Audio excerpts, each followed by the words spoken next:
weekend? I know I did. That is one reason why, if you're wondering why your comments haven't been answered, it's because I've been out of town. Me and my wife went to a friend of ours' wedding. I will be trying my best to get to all y'all's comments tonight if I can. This video will be up today, which is Tuesday. I'm hoping I can get it edited and up by 6 like normal. Alright, so we're looking at the Pequea tt4101, and once again I want to say thanks to Cane Equipment before I start. Here is their information in case you're wondering. You can give them a call. We'll put their information in a slide at the end. They've been kind enough to let me do this again for y'all on YouTube. Last year we worked together, and me and Kay, we just kind of thought, why don't we show this stuff to people, because a lot of people don't get to see this stuff before they buy it at work and actually get somebody's actual thoughts on it besides somebody trying to sell it. Pequea's not paying me, Cane Equipment's not paying me. This is what I actually think about this. They've not put any limits on me of what I can and cannot say, and this is my actual thoughts of this machine. Now, first things off that I really like about this machine, it's made in America. It's made in New Holland, Pennsylvania. It is the turbo tedder. Now, this tedder is very similar to what I have in a lot of ways. In a lot of ways, it's a lot different in good ways. I mean, because everything that's ever given me trouble on my other one, this one's heavier in all those areas. They've done a really nice job building this. Now, this tedder is so heavy that I backed in on the concrete shed in there with the floor, and I could not move it to hook it up. It was probably a couple inches off from the drawbar when I hooked it up the other day to go fluff hay, or Ted hay, whatever what you want to say. Here in North Georgia we say fluff hay.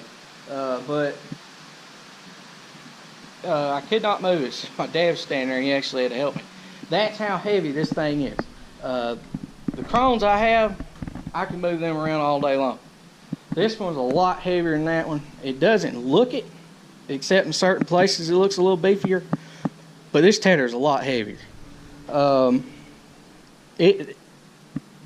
It's not the flashiest tedder in the world as far as gadgets and everything and whatnot, but it is heavy and built right.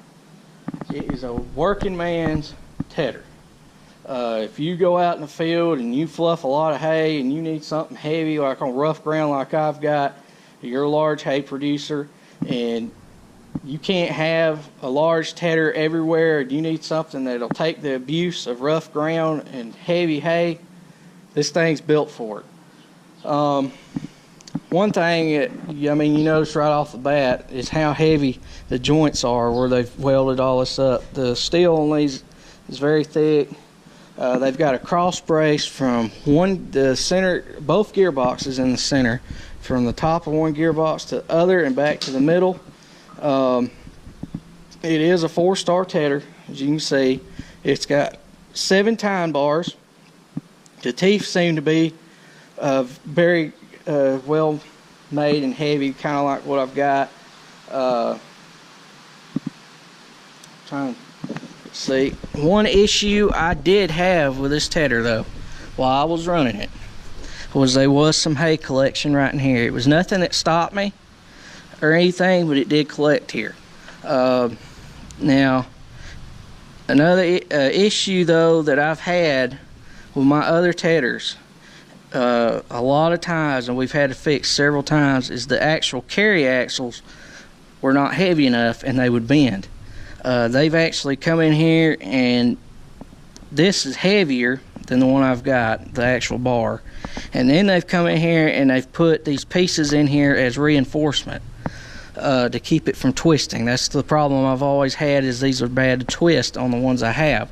I'm glad to see that they've actually beefed that up, even though it's just a 4-star. Another place that it did have a little bit of issue with was I noticed it collected hay up and under here, between here, which, I mean, that's not really a big deal. Both of those weren't really anything to matter, but it did do it. I want to note it. It has got hydraulic fold, hydraulic tilt. I'll get into that a little more here in a minute because I actually want to fold this thing up and show y'all. I really like the design when this thing's folded up. Now the hay collection, that problem that I was having, just to be fair to the tedder, it was soaking wet, drenched, rained on hay. It had been rained on for a couple days. Might be because of the fact that they've got treaded tires, I don't know, but it wasn't that anything to stop me. It did not wrap or anything like that around it. The guards on this tedder in particular they're heavy, but they're easy to take off if you don't like them. A lot of people don't like these and just pull them right off. Now you can take these off fairly easily. There's not a lot of weight here. The other tedder I've got, there's a lot of weight in the actual guard bars, and they have bad tendency to crack and possibly break and fall off. This one doesn't have that problem. They've got a nice little heavy bar. It runs right around here. That's it. There's not a big frame design to it and everything to carry a lot of weight, and they've got extremely heavy mounts right here. So there's not a lot of weight there to bounce around to worry about falling off or from vibrations or stress. Another thing that I noticed about this one versus the one I have is the actual guards right here. One, they don't go up in the air, so you ain't got all that weight bouncing around to cause it to bend or anything. And two, the neck is far enough back that when you turn, you're actually not even, there's no way you can get into these. The other one, I have a problem with that. They actually put some forethought into the Pto Shaft Holder, which is a big thing to me, as I noted in the last demo I did. This thing's actually heavy. It's not going to fall off. It's not like the one I've got, where it's just a little spring loop thing that never lasts and it always comes off and it won't hold nothing up. This thing's going to be here from now on. It's also got hydraulic fitting holders on it. It just folds down flat. And one other thing that they actually did that I thought was pretty smart, because nobody else has ever thought of it that I've noticed before, is they made this thing, I'll just show y'all, it's off to the side. Now when the shaft is on it, even when it's out past the pin, you can still see your hole, because this shaft holder is offset a little bit to keep the shaft from covering up your hole, so that way you can see it. A lot of times on the other ones we've got, if you don't pay attention when you're taking it off and shorten it all the way up, you can't see the hole when you go to back into it, and you're always having to get out and change everything. This one you ain't got to worry about that, because I set it off to the side a little bit. Jack goes here when you're taking it off, and then they come up with a place to put it up here. The one I've got is down here, and when it's folded up, if you got a tractor that's close in here, this one's not, our old 383 is, the PTO shaft's lower to the actual drawbar. When you turn, the shaft will actually get into the jack when it's folded up down here. So we have to keep the jacks off. And if you get off somewhere and you want to undo the fluffer and you forget your jack, well, you ain't got a jack no more, because you can't put it on your tedder. They've come up with an area to put the thing out of the way. You don't have to worry about it. That I like. I know that something's kind of simple. Simple things mean a lot to me, because it's the simple things that are aggravating with these things. These things have been around for a long time now. A lot of companies have gotten pretty good at building these things, and they're pretty heavy, and they'll last. It's the little stuff that matters on these things now to me.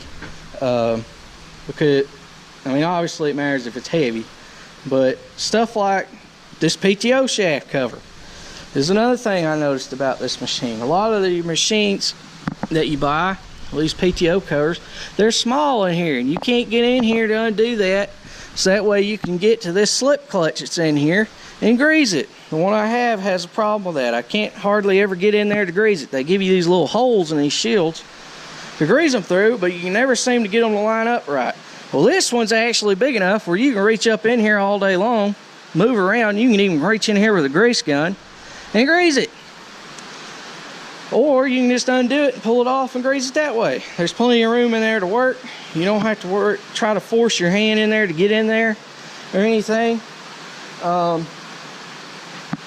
And it's very well, that was a very good idea for them.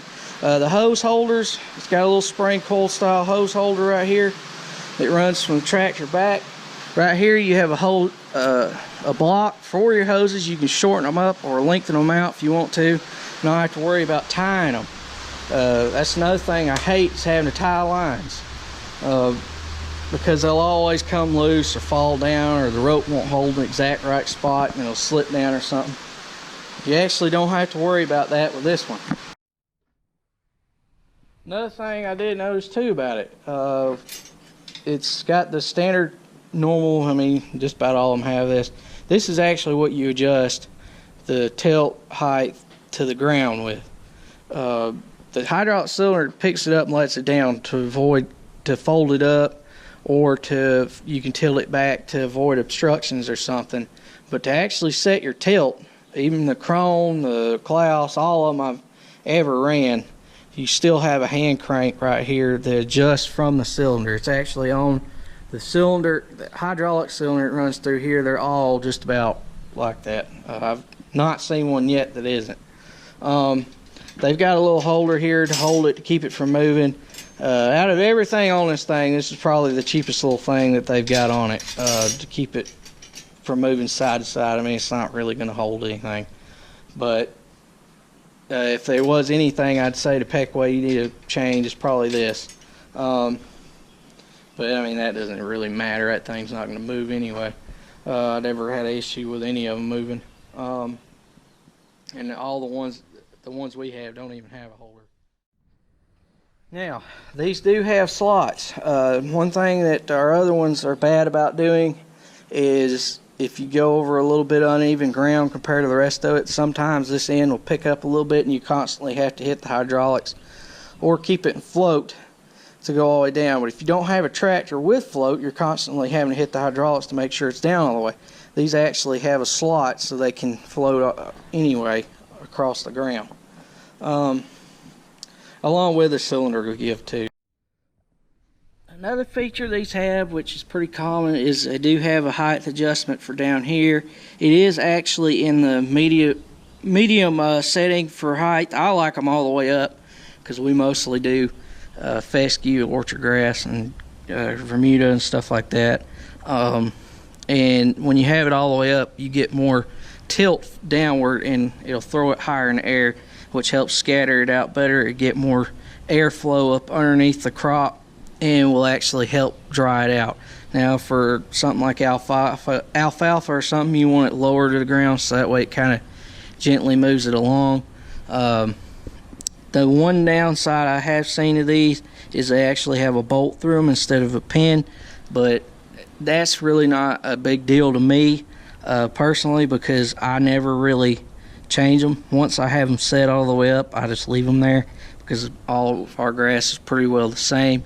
Now if you were running through alfalfa or something and didn't want quite the lift in it, you probably want to buy a set of pins to go in it. Another thing about these two though is you actually have to, these you can do by folding it up, but the centers you would actually have to put a jack underneath them to set them. Now, this is one of my favorite things about this tedder. The fold.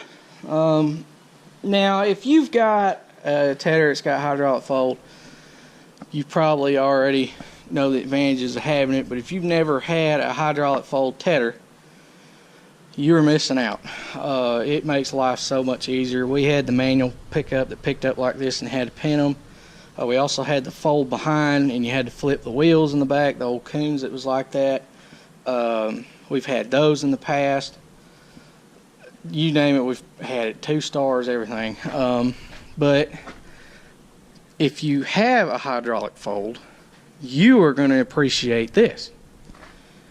Which to somebody that doesn't have hydraulic fold, it probably doesn't sound like much and probably sounds ridiculous, but if you've been running a hydraulic fold for a while, these don't have a lock.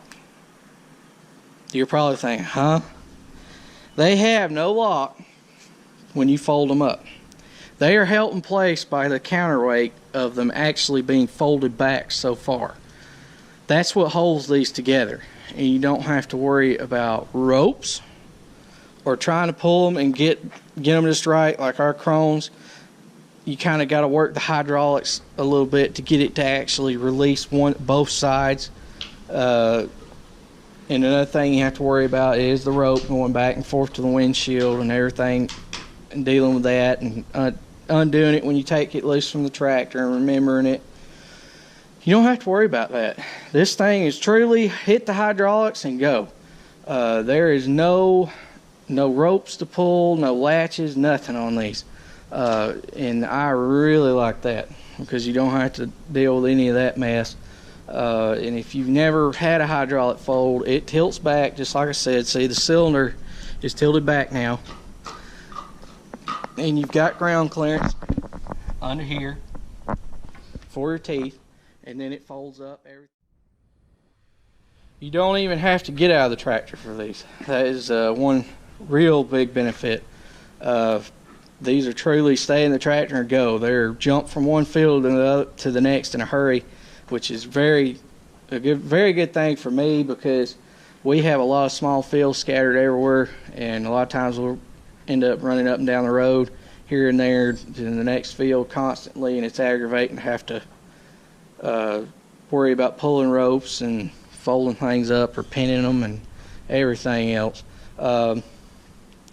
Another thing that these have that you see pretty common now, it does have these, I call them the finger style joints that go together right down here. I've never had any issues with these if you're worried about them. I've run the other two tethers we've got, had a tether with those. Seems like the other one we had before those had this, but it may have had universal joints. Universal joints will give trouble. So I tend to try to stay away from them if they have universal joints. I don't particularly care for them because they will tend to give problems because that is a large bend and a lot of stress on one. The finger gear design there is a lot better, and I like that design. Now that we've looked over everything, the tether did a very good job actually tedding the hay. It's got a high rate of start speed, and the reason why I want a high rate of speed is the tethers I've got don't have as fast a speed as this one or the other one I demoed. And the reason why I want a higher speed is because the more times that thing spins, the more chance you have of actually collecting all the hay off the ground.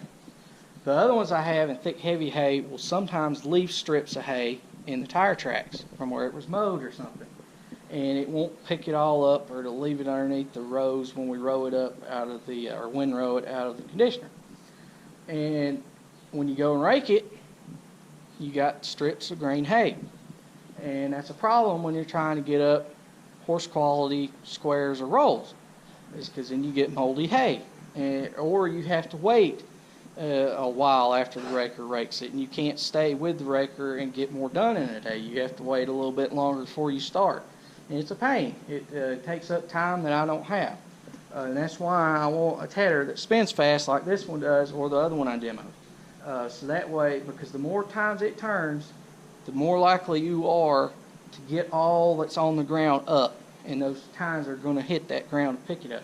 This one picked everything up. There's one thing I noticed when I was using it. Now, in all fairness too, when I was running it, it was in the worst conditions that you could probably be in. It was soaked, rained on hay. It had been rained on for 2 days. The ground was wet. The hay was wet. I was trying to get it dried out that day and rolled on that day. It was Thursday last week, so that way I could get it put up before it got rained on anymore. We took a chance on it, but it did very well. And I could see this being an option for us in the future. I don't know when we're going to trade. Don't have a clue. There's a lot of things with those I don't like. That's why I'm not probably going to go back with those. But there's everything that I don't like about those, this one is fixed. I can say that about the other one that I also demoed. So it's another very good option for us in the future. And the fact that I talked to the parts guys, and they said that they didn't really sell any parts for these a whole lot other than just normal stuff, really reassures me that it might be a good decision for us in the future. If you ever want to know about something when you're going to buy it, just when you get in there getting parts from whoever you deal with, hopefully it's Can Equipment, but whoever you deal with, just ask the parts guy. Say, hey, those tethers out there, you ever have much trouble? Generally, you'll get an honest answer out of them, and they'll tell you straight up which is the best on the lot. Same thing with the mechanics. If you catch a mechanic, say, hey, what do you see out of these? What's the problems with them? They'll generally tell you the best or not on the lot, and I do that. I walk around, I'll ask people about them, won't tell them I'm buying it, just sort of curious about it, and that's what I do with this one. I do it with everything I look at. And they told me that they didn't really sell hardly any parts or anything for these for major breakdowns or nothing, and that's a big plus in my book. But thanks for watching. Please comment, rate, and subscribe. I hope this helps somebody. And again, it is American made, and that's a big deal. It's heavy, and I like it a lot. I think it'll do somebody a good job, maybe me a good job in the future. When we do get ready to trade, we'll see. It's all going to come down to the price, though. I'm going to get the best deal for the best machine. That's what I look at when I go and buy one, is I want to make sure I get my money's worth. And I'm sure everybody's like that along with me. You want to get the best for your bang, for your buck. And but I do feel like this is a very good option, though, in the future for us. So thanks again. Please comment, rate, subscribe. See you next time.